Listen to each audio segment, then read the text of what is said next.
This is the activity table, and today we will be learning about the letter D, and students will be using blue tissue paper in terms of the color of the week, which is the color of the week is blue, and the letter of the week is D. So they will be using the tissue paper and tracing it along the letter D, uppercase D, and lowercase d. So friend, now that we know which one is the uppercase D and the lowercase d, now I want some friends to tell me what begins with the letter D. Zara, raise your hand. Zara. This pedagogical. Good job. Emmy. For that. Desk. D is for desk. Good job. Mason. A door. Great job, friend. So we know D is for all of these things. We know D is for dog. D is for dolphin. Drum.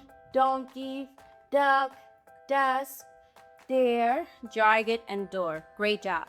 Now, friend, everyone show me your finger, your pointer finger. Everyone trace the uppercase D. Ooh, great job. Now that we trace it, now everyone show me your blue tissue paper. Everyone has blue tissue paper? Okay, now Miss Blessing is gonna come around and give each of my friends glue, and you're going to, put it down, Zizi, and you're going to trace the letter Z with the blue tissue paper, okay? Okay. Everyone got it? Yeah. Mason, you got it? Yes.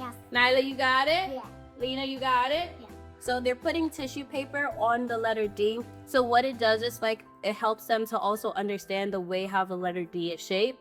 And also it helps them to relate that to when they're tracing their names. So that way they can understand, okay, this is how I trace the letter D. So if they keep doing it, then they will understand what the letter D is and what it's for, because they're interacting with the letter D.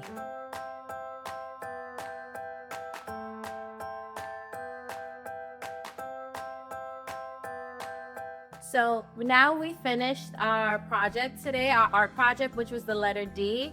So after the kids are finished doing their project, we write their names down. Usually we ask them to help us to spell out their names, so that way they remember how to spell out their names. I gotta put your name. Spell your name for me, Emmy.